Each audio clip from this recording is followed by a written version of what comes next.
Morning.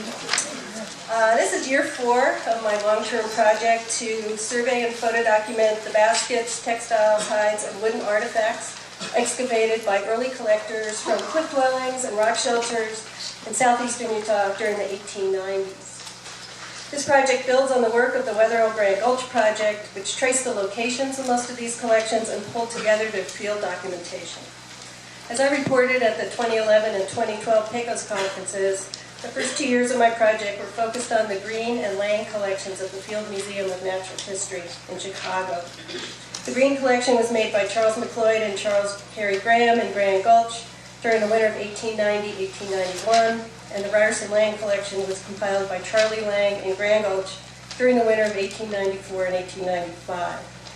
For those unfamiliar with these areas, Grand Gulch is located on Cedar Mesa, whereas the Butler, Cottonwood, and Allen Canyons are located between Cedar Mesa and Blanding, between here and Cedar Mesa.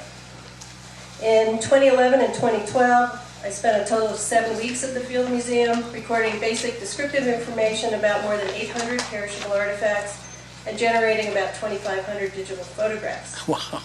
I was assisted in this endeavor by Aaron Garrity and Rashonda Lee, who were then grad students at NAU, and wildlife biologist Chuck LaRue, who identified the fur, feather, and wood raw materials, and you're going to hear from Chuck after my talk.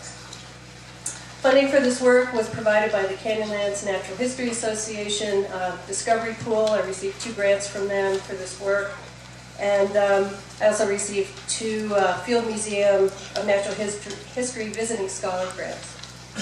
The CNHA money provided funding to radiocarbon date 15 artifacts, and I received my earliest date on a pair of Basket Maker 2 Yucca Cordy sandals with fringed toes, which yielded a median date of 112 Cal BC.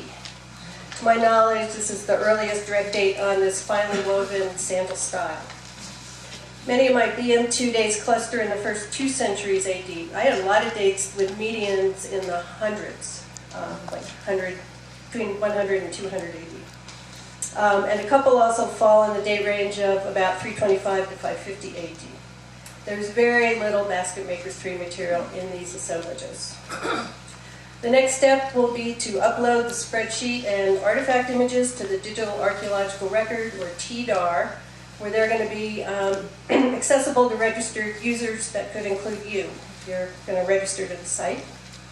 And I hope by next year's PECOS conference, the spreadsheet and images will be up on the site, and I'll be telling you how to access them. Over the past few years, I've also given about a dozen PowerPoint presentations on the Field Museum collections, and hopefully some of you have been able to see some of these images of some of these fantastic artifacts. First half of 2014 was spent conducting additional work on this project. In January and February, I spent a month at the National Museum of the American Indian, or NMAI, in Washington, D.C., surveying the perishable artifacts from 3 new collections. The Kunz collection, made by Charles McLeod and Charles Cary Graham between Grand Gulch and the Colorado River in 1892 and 1893. The Hyde Exploring Expedition, made by Richard Wetherill and colleagues in Grand Gulch and Cottonwood Wash in 1893 and 1894. And the Whitmore Exploring Expedition, led by Richard Wetherill in Grand Gulch, Cottonwood Wash, and either Poncho House or Keat Seal. This may include the long-lost Wetherill Keat Seal collection. We're still working on trying to figure that out. Funding was again provided by CNHA, and I was again joined by Aaron Garrity and Chuck LaRue in DC.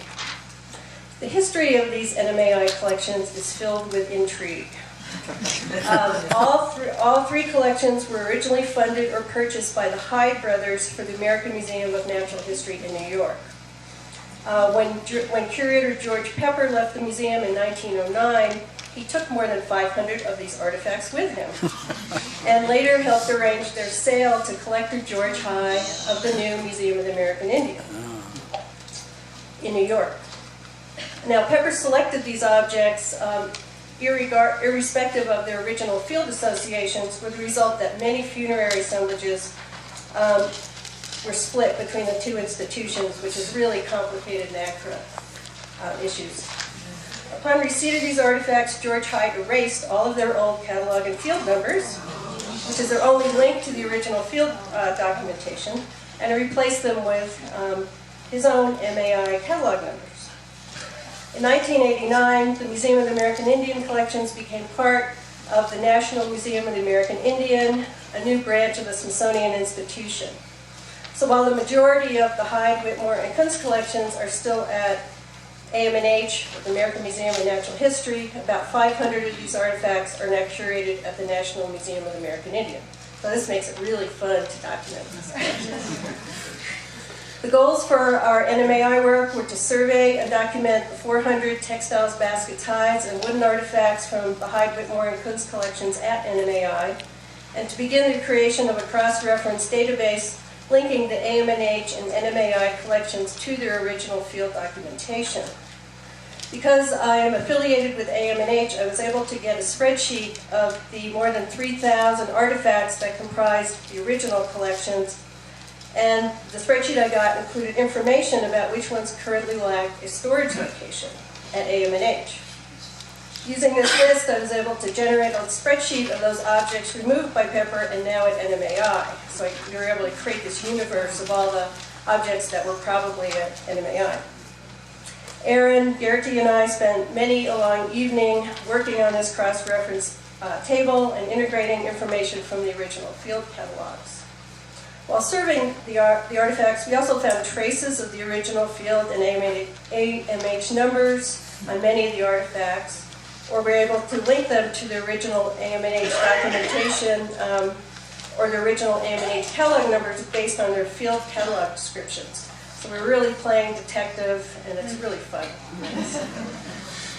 I'm actually pretty optimistic that we're going to be able to link most of the NMAI catalogs to their original field documentation and the original Hyde catalog eventually. There's certain ones where you just have an entry that says sandal. You're never going to figure it out. A month-long project at NMAI resulted in the survey of 320 perishable artifacts and the generation of 1,100 digital images. Chuck took the lead on documenting the wood and feather artifacts. The collection contains a wide range of Pueblo III perishable artifacts from southeastern Utah and northeastern Arizona, along with smaller quantities of Basket Maker II material, primarily from Grand Gulch.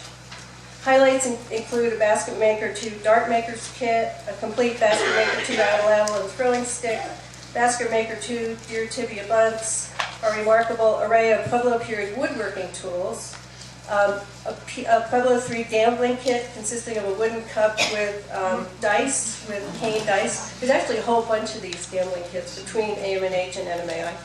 Wow. And a wide assortment of Pueblo III spinning and cotton ginning equipment, the latter either from Poncho House or Keat Seal. Later this year, I will return to NMAI to complete the survey. Finally, this past June, I spent 2 weeks at the Museum of Peoples and Cultures at Brigham Young University surveying the perishable collections made by Platt Lyman and Allen Butler and Cottonwood Canyons in 1892 and 1893, and by Charlie Lang in and around Allen Canyon in 1893 and 1894. Travel money was provided by a grant from the Arizona Archaeological and Historical Society. Once again, I was accompanied by Chuck LaRue, who again took the lead on a detailed analysis of the wood, hide, and feather artifacts. And we also added Zach Kusija, an incoming grad student at NAU, to our research team. The survey documented about 250 perishable artifacts and generated 900 digital images. Like Lang's collection at the Field Museum, the Lang and Lyman collections at BYU are particularly strong in Basket Maker II material culture from the Allen Canyon area, which is not very far from where we are right now. To me, the most exciting artifacts in these collections are some finely woven Basket Maker II corded sandals with polychrome designs in the process of manufacture, which not only show us how these complicated sandals were made, but confirm that they were locally produced on the flanks of the Abajo Mountains, not far from where we are now. Next month, I will survey the remainder of the Lang and Lyman collections at the Natural History Museum of Utah in Salt Lake City. We'll be giving a talk on the NMAI and BYU work at the Edge of the Cedars State Park the first Saturday in September. It's part of the Four Corners lecture series. And believe me, my talks are much better when I can show pictures. So you're all welcome to come to that. I also do have my laptop with me, and if any of you can corral me, especially when we're in a place that's dark enough to look at images, I'd be glad to power that up and show people some pictures. Okay, I guess that's all for me, but I just want to say in the next paper, Chuck LaRue is going to regale you with more specific information about some of the great artifacts that we surveyed over the past 2 years. So you're going to want to stick around for that.